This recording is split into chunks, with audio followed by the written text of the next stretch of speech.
Hey, what's up, CE family? Welcome to CE Online. We are so pumped that you're here with us today. God's got something special for you. So lean in, get ready. Hey, if you've got a prayer request or just want to be connected, it's super easy. Go to churchexperience.tv/connect or scan the QR code on the screen. And hey, go ahead and hit that subscribe button so you never miss a moment with our CE family. Let's go, service is about to start.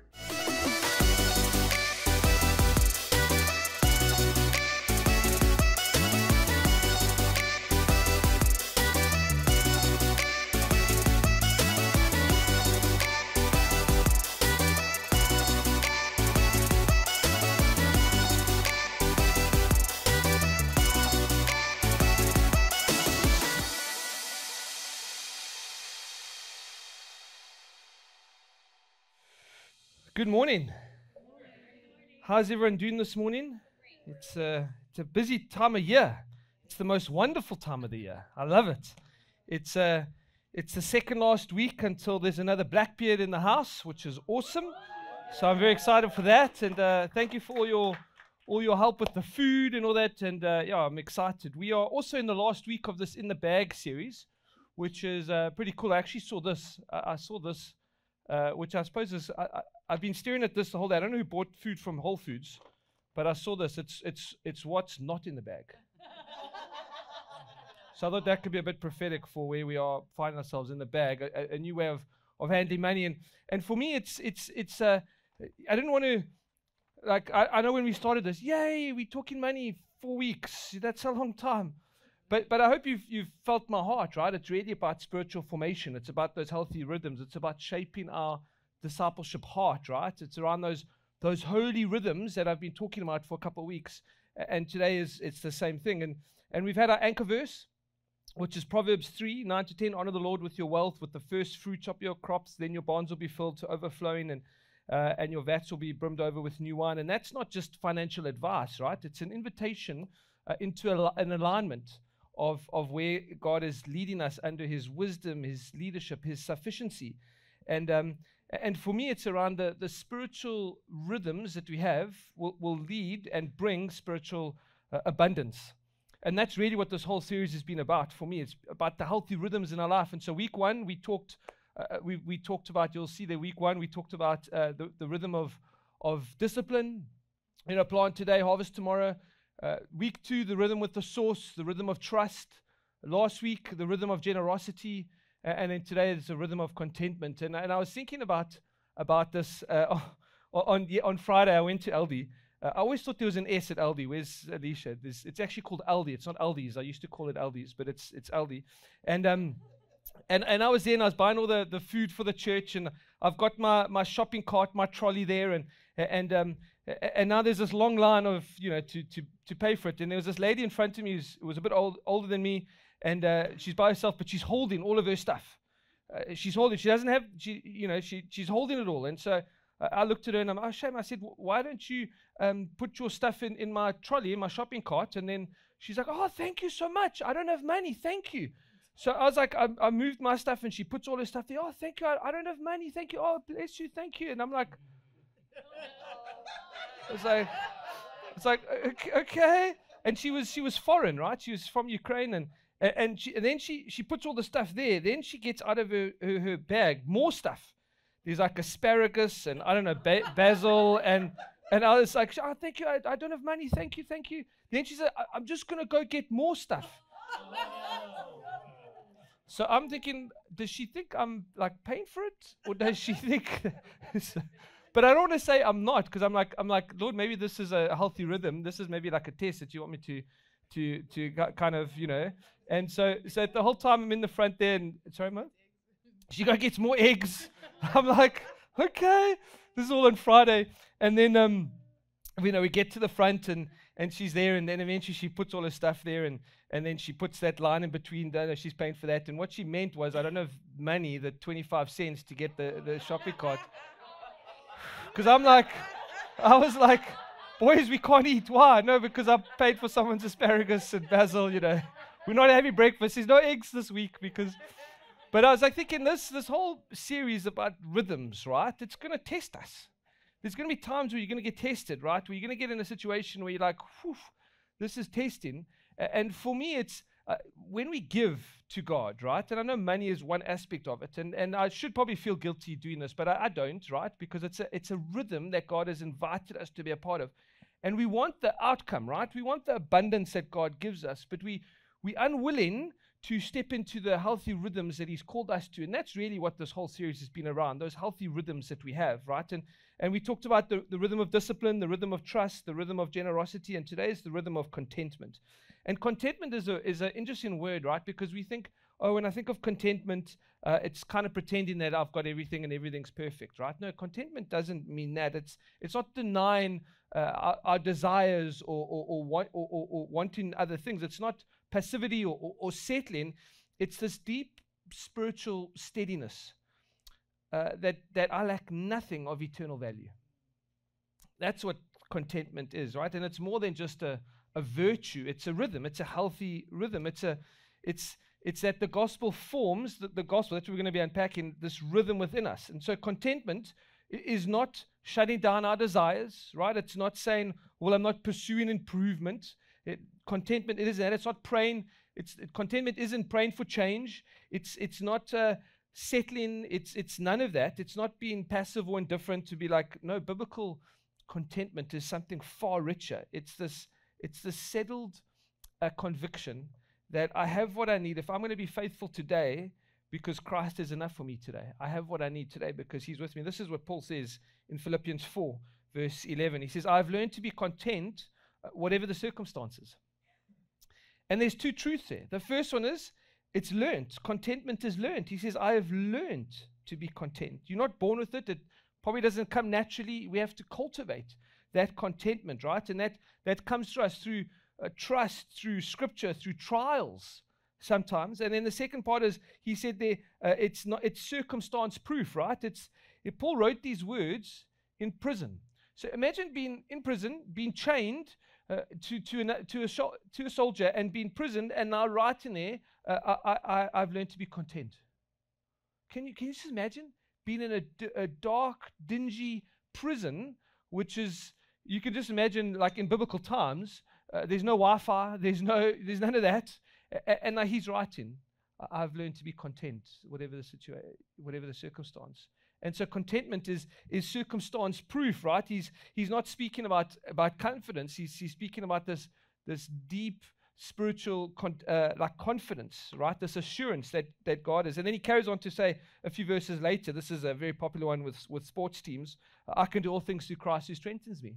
You know, that's what we see, right? It's not just a slogan for personal success or during a sporting event. No, it's a declaration of spiritual stability. Contentment is not about the size of our resources, but the strength of our Redeemer. And it's rooted in His presence, not in our possessions, right? Because culture will teach us, no, we need more. If I have more, I'll feel more secure. More will quieten my anxiety. More will bring more peace. More will bring more happiness and joy. But Michael Scott says more money, more problems, right? From The Office. You know? But Scripture teaches us something radically different. It says that contentment flows from the presence of God, not the possessions of life. This is what it says in Hebrews 13, verse 5. It says, keep your lives free from the love of money and be content with what you have, because God has said, I will never leave you nor forsake you. And that's the foundation of contentment, that God's presence produces contentment. Now we want the contentment. We want that, right? But do we trust God with what He's asking us or encouraging us to do? Like, we want the outcomes of these rhythms, but we are not willing to do the hard work to do it. I'll tell you the funny story. I mean, a few weeks ago, I did that run. It was a 10K run, right? And I had to, obviously, I wanted to do it before, but then Jen put it online. Everyone thinks I ran a marathon now. Oh, Warren, how was your marathon? I'm like, no, it was just a 10K. It's not that bad. But it's like, you don't just wake up one day running a marathon, right? You don't just think, I'm gonna enter a marathon tomorrow. I mean, maybe you do, and maybe you just naturally fit, right? I don't know. But most times I've got a goal. What do I have to do to get there, right? And listen, I'm sure we're all here because we desire a deeper a deeper understanding, a deeper love with our Father. We want to walk closer with Jesus. And so there's spiritual rhythms that come with that. And that's what we've been unpacking the last couple of weeks, right? Is these spiritual rhythms. And so if we want that, these are these spiritual rhythms that God is saying to us in Scripture that we need to go after if we want to produce that, right? Because, if we want that, this is where it starts, to create those healthy rhythms in our lives. And God says, I'm with you, right? Possessions can create comfort, but only His presence can create peace. We can lose our possessions, but we'll never lose the presence of God. We'll never lose Him. Like He says, He says there in Hebrews, I'll never leave you nor forsake you, right? Contentment grows from a heart that says this: if God is with me, I lack nothing that's essential. If God is with me, I lack nothing that's essential in my life. Right? It's contentment flows from a heart that's secured in the gospel. This is what Paul carries on to say in 1 Timothy 6 verse 6. It says, godliness with contentment is great gain. Contentment, why is it such great gain? Why is he saying this? Is because the gospel sets us free from two of the most destructive forces in human life. The first one is the fear of not having enough. And companies have dialed this in like nobody's business. Today only, right? Have you seen those? It's literally will now have like a timer. Have you seen those? It's like a timer. You've got this many 12 hours for today only. And you're like, I have to do this today because if I don't, I'm going to lose that, whatever. And what happens tomorrow? It's the same. Right? Today only is the same. Right? But this fear of not having enough, like, don't delay. You need this. If you want joy, if you want happiness, you need this. I laugh at medical advertisements. Have you ever seen those? I don't know, American adverts are very different to what I'm used to, but they're usually like some name that you can't really pronounce, and the people always look happy in those adverts. And I saw one the other day that was actually filmed in Cape Town, and but then they're like, okay, this is what it can do, but this is the side effects, and you're like, oh wow, okay, I'm not touching that. But they all look smiling. I'm like, okay, if you want joy, if you want happiness, if you want a healthier life, then take those things, right? And I'm probably on like a bit of a ramp now, but you know what I mean? It's like culture will dial into this fear of not having enough. This fear. You need this. If you need this to make your life happy, right? But the gospel says you have everything that you need to make you happy. Everything. Forgiveness, identity, purpose, hope, eternal life. Fear says, hey, you're on your own, but the gospel says, I'm with you. You held. And so the fear, that this is what the gospel does, it breaks that destructive force, this fear of not having enough. And it's a constant thing, right? Where you're never content because, hey, there's always something better. There's always someone who's got something more, and you're always searching for more. And that's the first one. The second one is the pressure to prove your worth. Hey, the popularity gospel, right? It's the fear of like the pressure to prove your worth, right? It's hey, if I'm online, I'm good, right? If people are watching my videos, I'm good. And I know I'm probably stepping on some holy cows here, right? But this, like, our identity is molded around how many friends we have online, how many people watch our stuff. I don't know, all that. I don't do social media. I just don't. I'm trying to guard my own heart, because I know that if I go down that rabbit trail, I'll invariably see people that are portraying better. That, you know what I mean? Like, we portray the good stuff, don't we, online? And then I'll covet, because I'm like, but that looks so nice. That harder that they went on looked so good. That whatever they've got looks so good. Oh, that new car. Do you know what I mean? And I'm trying to guard my heart, and not because, like, I want to celebrate with people. You got it. That's awesome. But at the same time, it's like, like you just go down this rabbit trail and you start fantasizing about stuff. And we have this pressure to prove our worth, because, hey, if that person got that, then I need to portray that I've got whatever. Do you know what I mean? And it's like it's this thing. It's like, do more, prove your value more, have more people online, have more followers, have more whatever. But you're already accepted, you're already valued, you're already chosen. Because when Christ becomes your identity, you no longer need possessions to become your validation. And I'm probably stepping on a few toes here, right? It's not. This is not about not having nice things, right? It's about those things owning you and those things becoming your identity. God, like I think God wants to bless his children, right? When we trust him and we live with these healthy rhythms, I think he wants to bless us. God is a God of abundance. It's like it's his joy to bless us, right? Now we want those, but we're unwilling to kind of trust him with that, right? Now I'm content, but also I've got this I'm content with the things that I need to be content with. Do you know what I mean? It's like I'm content with that God's in control, like biblical contentment. Do I want to, but I'm not content with this church. I want this church to grow. I want us to make more of an impact. I want us to reach more people, right? So then there's like this, but with things in my life about proving my worth and this fear of not having enough, I'm content. I'm not really bothered what people think of me, right? Some people might think, why is this African pirate who I can't understand? Why is he in America? Okay, cool, right? But I'm content with who I am, right? I'm content with what God is. And if God wants to bless me with things, I'm like, thank you, Jesus, that you're going to bless me, because I know that he's my provider, not anyone or something. He's my provider, because I'm living with that contentment that he's going to, whatever I need, he'll provide.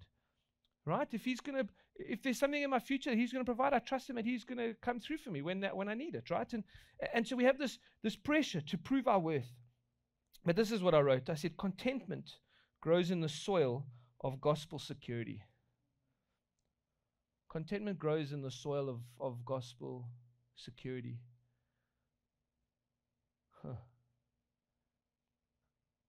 When I wrote that, I was like, oh, that's quite profound. Maybe I should trademark it and write a book.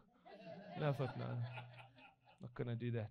Contentment grows in the soil of gospel security, right? And so when our soul is anchored in Jesus, our circumstances lose the power and control over you, right? This is what it is. Contentment doesn't deny need, right? We have a need, but it simply relocates trust. It doesn't say, oh, I'll never need anything again. No, it's I trust God to provide everything that I truly need, and He knows my needs before I know my needs, and so I trust Him enough that when I need it, it's going to be there because He knows it before I need it. He taught us this rhythm in the Lord's Prayer. What does He say? Give us today our daily bread. Matthew 6:11. He doesn't say give us tomorrow's bread early, give us our year in advance our bread. No, it's daily bread, enough for today, grace for today, strength for today. Contentment grows in daily dependence, not yearly certainty. I was listening to the story in when the Israelites were out and they had to gather enough, like they gathered enough for today, right? I love that picture. It's like give us today our daily bread, and contentment grows in daily dependence, not yearly certainty. We can plan, but Jesus carries on to say, he talks about worry. He says, do not worry about your life. Your Father knows what you need. He knows, and when you walk along with these spiritual rhythms that He's inviting us to be a part of, He knows exactly what He needs. He knows them. He knows our needs better than ourselves. Has God ever done that? He's answered a prayer before you've even asked it, or He's answered a prayer in a different way, which maybe you were surprised with initially, but then later down the line you realize, oh, okay, your ways are better. Has that ever happened to you? You're like, oh, okay, oh wow, like. Part of me wishes, no, I don't want to say wish, but how long have we been married? 19 years. For a long time, eh? It's a long time. Part of me wishes that I had a girl earlier. Because I'm older now. I'm like in my 40s. But God's in control. Part of me wishes my dad could have met my boys and my girl, but he wasn't around. He died like a year after we got married. Do you know what I mean? Like there's things I wish, but contentment is, Lord, your ways are higher. Your ways are better. This little one is going to be born on the exact day that she's meant to. And God knows the amount of hairs on her head. We had the scan. She doesn't have many hair yet. There's probably like one or two. God didn't have to count very long to count the hairs on her head at the moment. They're like, oh, this child doesn't have much hair. It's like, get many bows, But you know what I mean? The contentment it's a settled confidence that God's in control, that I trust Him. It's resting in the Father. that He knows and He provides before you even panic.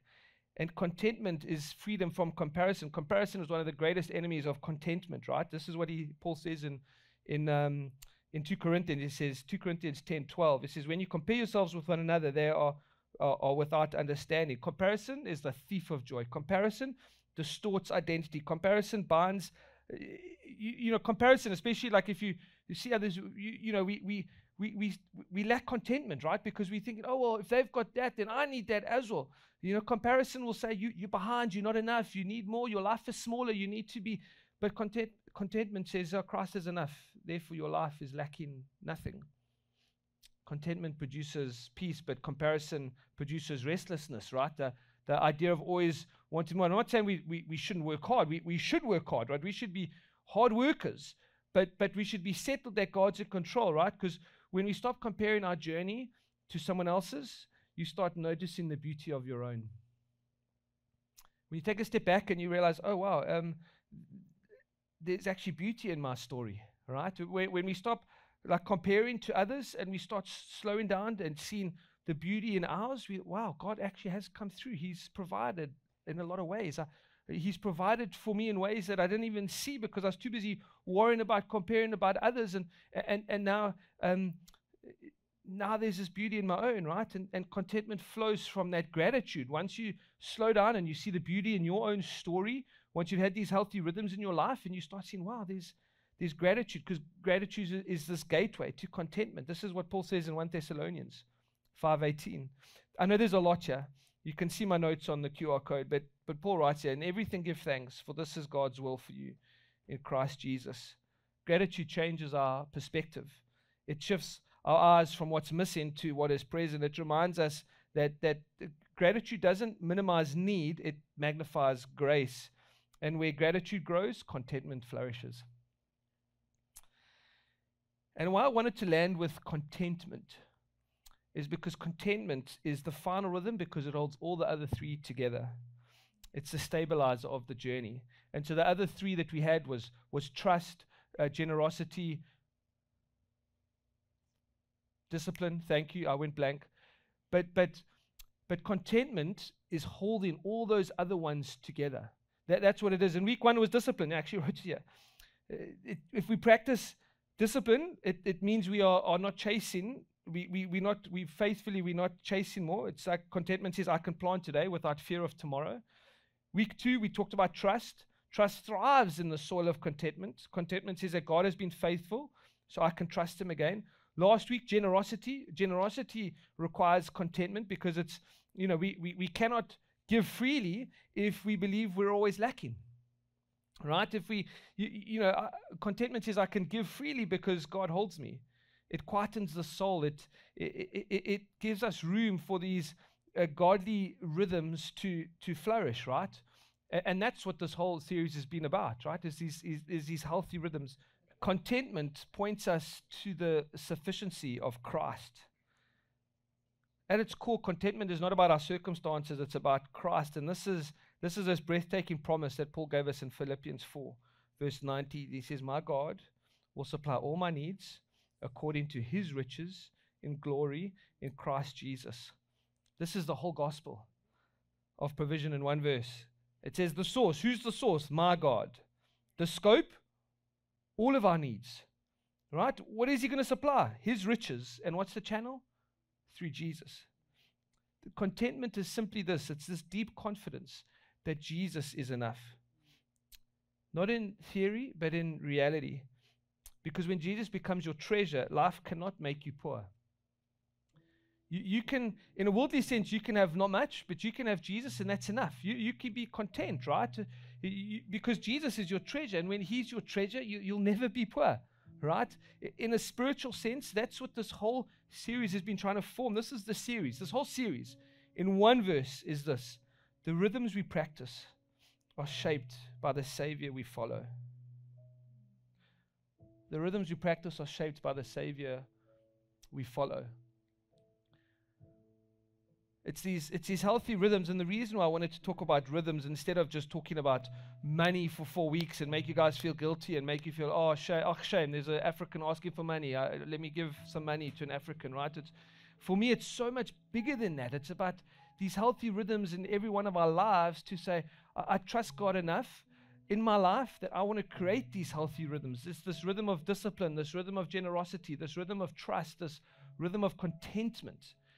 And I want to sow into the kingdom to what God's called me to do. And so maybe these areas in your life that you think, where am I planting where there's no harvest, right? Because, or I'm looking for the harvest, but I'm unwilling to plant, right? Or where am I lacking contentment? Where am I worried that God will provide? There's some questions that I put together as part of my notes, reflection questions, and there might be some in there that maybe you need to reflect.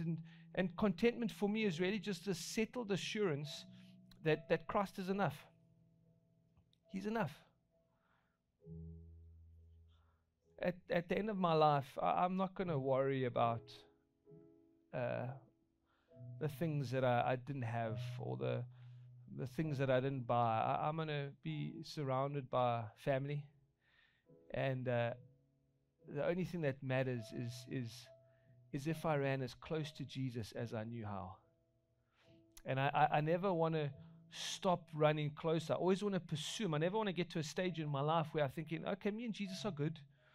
I think we've got to, no, these rhythms is always about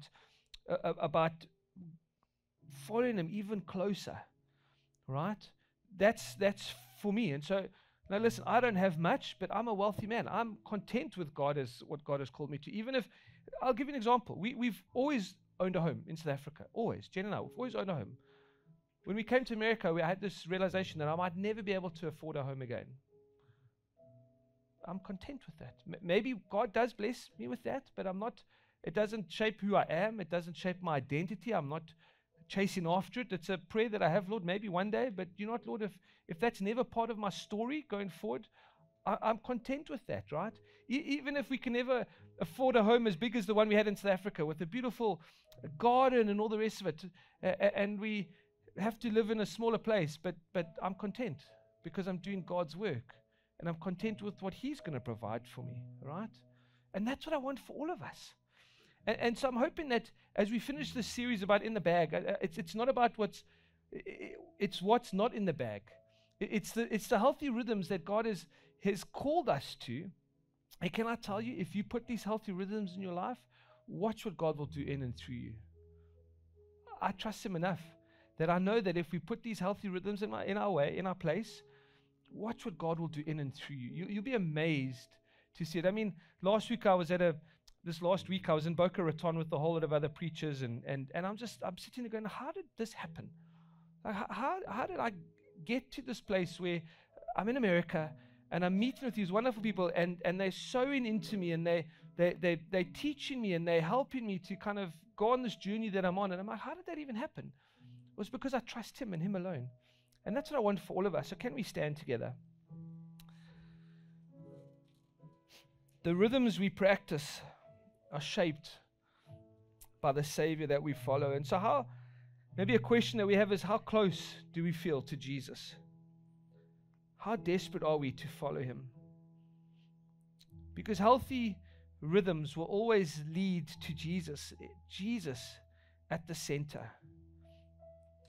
You know, when He becomes the rhythm of your life, you start moving with the rhythm of heaven, that He is enough, that He will provide, that He will sustain. And so as we land this series, Lord Jesus, I thank you. I thank you for what you've done. I thank you that, Lord, that you've invited us into these healthy rhythms, being steady in discipline, to be anchored in trust, to be open-handed in generosity, and to be peaceful in contentment. Not because we've mastered money, but we've been mastered by the way of Jesus. Lord, may our life be a rhythm. May your gospel be our foundation, and may His sufficiency become our contentment. So Lord Jesus, even as we sing a song in response, I pray, Lord, that right now you will continue to speak to us. Holy Spirit, I pray that right now you just give us the sense that help us to hand our life over to you. Help us to be content with you, Lord. When you are in our life, we will never be poor, because you are with us. When you become our treasure, Lord Jesus, we'll never be spiritually poor. and to help us to see these healthy rhythms that you've invited us into through Scripture. Oh, Lord Jesus, we thank you. We give you all the glory and all the honor. Let's sing together, friends.